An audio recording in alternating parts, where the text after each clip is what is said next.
Question 5. Ashish moves 30 km towards east from point A.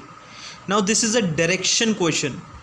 Always remember that in order to solve a direction question, always plot it. That is, draw the figure side by side. Ashish moves 30 km towards east from point A.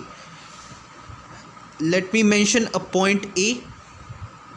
As it is moving 30 km towards east, okay, now let's see what the question says. From point A to point B, from B she moves 45 km towards west along the same road. Now she is moving along the same road towards west, but 45 km. So I will make it move 30 meter and then an addition of 15 meter and give it as a name C. So it is 45 km.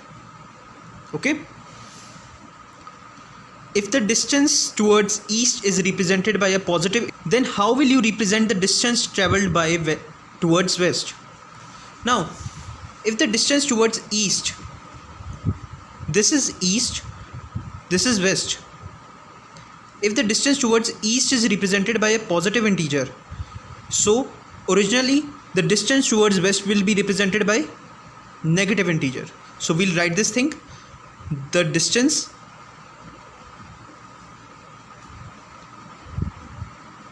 traveled towards west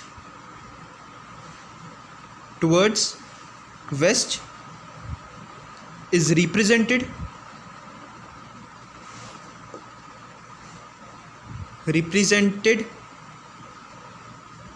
by negative integer. Okay, now see what the question says.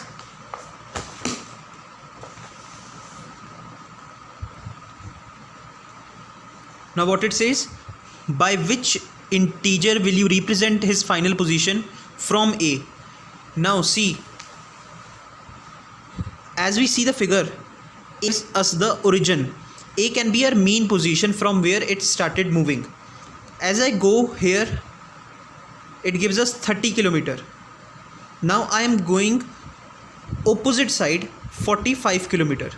So what will I do? I will simply subtract them. Integer representing C is 30 minus 45. Now why I am doing 30 minus 45? Because we first move towards 30 km in east, then we will move 45 km towards west. So we'll subtract 30 minus 45, and yes, we'll take care of the sign here. Though we simply subtract 45 minus 30 and give us the answer 15, but we see the sign negative is before the greater number. So I will put here minus 15, and which gives us minus 15 km or simply minus 15. Okay. And this also verifies our statement that the distance traveled towards west is represented by negative integer. So this is our answer. Thank you.